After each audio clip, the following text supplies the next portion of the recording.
సొంత కొడుకు గురించే, సొంత తల్లి గురించే మనం పరువు తీస్తూ ఉంటాం. కానీ యోసేపు అటువంటి వ్యక్తి కాదు. ఆమె యొక్క రహస్యాన్ని దాచిపెట్టడానికి ఇష్టపడ్డాడు యోసేపు. హల్లెలూయా. ఈ క్రిస్మస్ పండుగప్పుడు నువ్వు ఒకటి జ్ఞాపకం చేసుకో, అలాంటి వారినే దేవుడు దీవించబోతున్నాడు. ఆమేన్. యోసేపు ఆమెను అవమానించడానికి ఇష్టపడలేదు. ఈరోజు మనము ఎవరి గురించి నీకు తెలిసినా అది నీ హృదయంలో దాచిపెట్టుకో. నీ ఇంట్లో వాళ్ళ గురించి తెలిసినా అది బట్టబయలు చేసే మనసును చంపివేసుకో. యేసుక్రీస్తు ప్రేమ లాంటిదంటే పాపాలను కప్పివేసే ప్రేమ, పాపుల కొరకు మరణించే ప్రేమ, పాపి కొరకు ప్రాణం పెట్టిన ప్రేమ, పాపి కొరకు రక్తం కార్చిన ప్రేమ, పాపుల కొరకు ఆకాశానికి భూమికి మధ్యలో వేలాడిన ప్రేమ ఆయనది. మనము కూడా అట్టి ప్రేమను కలిగి ఉందుముగాక. మంచోడిని నువ్వు ప్రేమిస్తున్నావు, నేను ప్రేమిస్తా, దాంట్లో ఏముంది గొప్పతనం?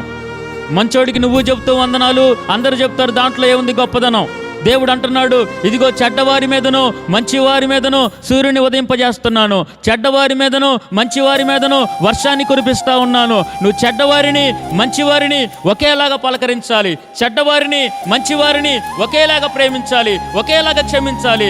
అందరి పాపములు హృదయంలో కప్పిపెట్టుకోవాలి నాలాగా అంటున్నాడు యేసు ప్రభువారు. హల్లెలూయా. యోసేపు అవమానించడానికి ఇష్టపడలేదు.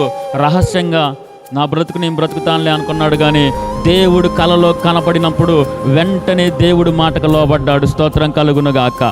కలలో కనపడి మాట్లాడుతూ ఉన్నాడయ్యా, నువ్వు విడిచిపెట్ట మాకు అని అంటే దేవుడు మాటకు లోబడ్డాడు. మరి నా బతుకు నాకుంది, నేనేమో ఎన్నో ఆశలు పెట్టుకొని పెళ్లి చేసుకుందాం అనుకున్నా, ఇలా చూస్తే ఇలాగైపోయింది, నా బ్రతుకు నేను బ్రతుకుతా అనుకోలేదు, సొంత నిర్ణయాలు తీసుకోవాలా. దేవుడు మాట ఎంత కఠినమైనా సరే చేయడానికి ఇష్టపడ్డారు యోసేపు. స్తోత్రం కలుగునుగాక. మరియ ఏ విధంగా అయితే అమ్మా నీకు ఇలాగ పరిశుద్ధాత్మ ద్వారా గర్భఫలం వస్తుంది అనంటే ఏది ఏమైనా నీ కోసం నిలబడతా దేవా అని మరియ ఏ విధంగా నిలబడిందో యోసేపు కూడా అదే విధంగా నిలబడ్డాడు. స్తోత్రం కలుగునుగాక.